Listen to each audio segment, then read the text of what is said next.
Okay, our topic for today is about properties of the graph of quadratic function. So given y is equal to x squared minus 2x minus 3, we're going to identify the following. Number 1, we have to identify the vertex. So to identify the vertex, we're going to change this into vertex form. Okay, so how do we change? So we have y is equal to x squared minus 2x minus 3. Okay, the first step is we're going to group, okay, the terms which has x. So we have x squared minus 2x minus 3. Then, complete this to make it a perfect square trinomial. So we will add positive 1.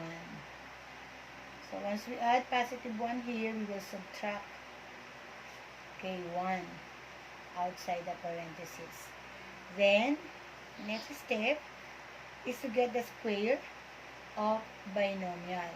So, square root of x squared, sign of the middle term, and the square root of 1 is 1 squared. Then, let us combine this. This will become negative 4. So, this is now the vertex form. Y is equal to quantity x minus 1 and rather x minus h squared plus k. Okay, and the vertex form would be hk. So therefore, our h here is positive 1 and comma k is negative 4. So the vertex is 1 comma negative 4. Next, we're going to identify the value of h and k. So our h here is positive 1 and k is negative 4. H is also the value of x and k is also the value of y. Next is the axis of symmetry. Okay, the axis of symmetry can be determined by the value of h. So x is also equal to h. So therefore, our x here or h is 1. So the axis of symmetry is 1. Okay, how about the x-intercept? So to get the x-intercept, okay, we set y is equal to 0. Okay, so y is equal to x squared minus 2x minus 3. Let y is equal to 0 and then solve for the value of x. So let us apply factoring. So, factor natin, we have x squared minus 2x minus 3. The factors are x, okay, minus 3 and x plus 1. Negative 3 times 1 is negative 3. Negative 3 plus 1 is negative 2. Then, equate each factor to 0 and solve for x. Our x is positive 3 and the other one is negative 1. So, the x-intercept is positive 3 and negative 1. How about the y-intercept? So, to get the y-intercept, let x is equal to 0. So, if x is equal to 0, so we have 0 squared minus 2 times 0 minus 3. So, we're going to cancel out this one. So, we have y is equal to negative 3. So, the y-intercept is negative 3. Okay. The next one is the opening of the graph. So, we knew that in order to identify the opening of the graph, okay, we're going to look at the value of a. So, if a is greater than 0, meaning to say that the graph opens upward.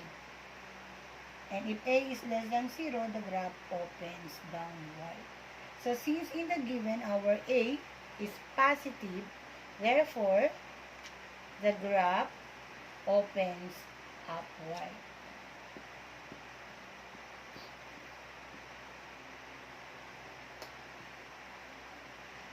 Okay, how about the domain?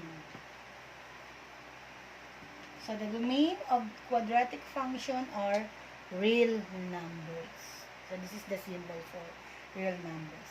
And the range, okay, our range, to get the range, that is, okay, R, or rather, y is equal to, or y should be greater than or equal to k, or y less than or equal to k.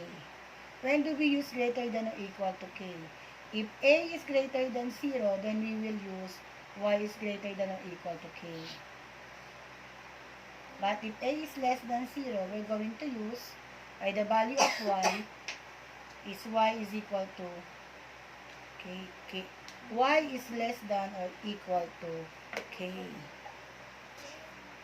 So in the given, since a is greater than 0, therefore, k, our y, such that y is greater than or equal to k, and our k is negative 4, therefore, y such that y is greater than or equal to negative 4. That is our range, or the values of y, the y values. Okay, the last one is the placement of the vertex. So, since our graph is opens upward, meaning to say, if this is the vertex, the turning point, okay, its vertex is its in minimum point.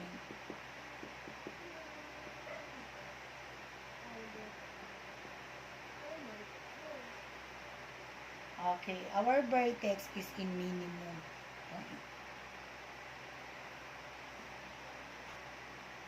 Okay, so these are the properties of the graph of quadratic function. Now, given those are some of the properties, we can draw the graph of quadratic function. So let us now identify our vertex. Our vertex is 1, negative 4. So let us find 1, negative 4 we have here. So this is our vertex. Okay, then let us get the x-intercept. So when we say x-intercept, okay, these are the point that, or if the graph touches or intersect the graph, so that is what we call the x-intercept. So the graph touches at positive 3 and negative 1. Okay, then our y-intercept is negative 3, meaning to say that the graph touches the y-axis at negative 3. Okay, so using that points, we can now draw the graph. And since we know that the opening of the graph is open upward, so that is here. It opens upward. Okay, and the vertex is its in minimum point. This is now the graph of y is equal to x squared minus 2x minus 3. Wherein this is our vertex, this is our x-intercept, the y-intercept, it opens upward, and it is in, the vertex is in minimum. Okay, thank you.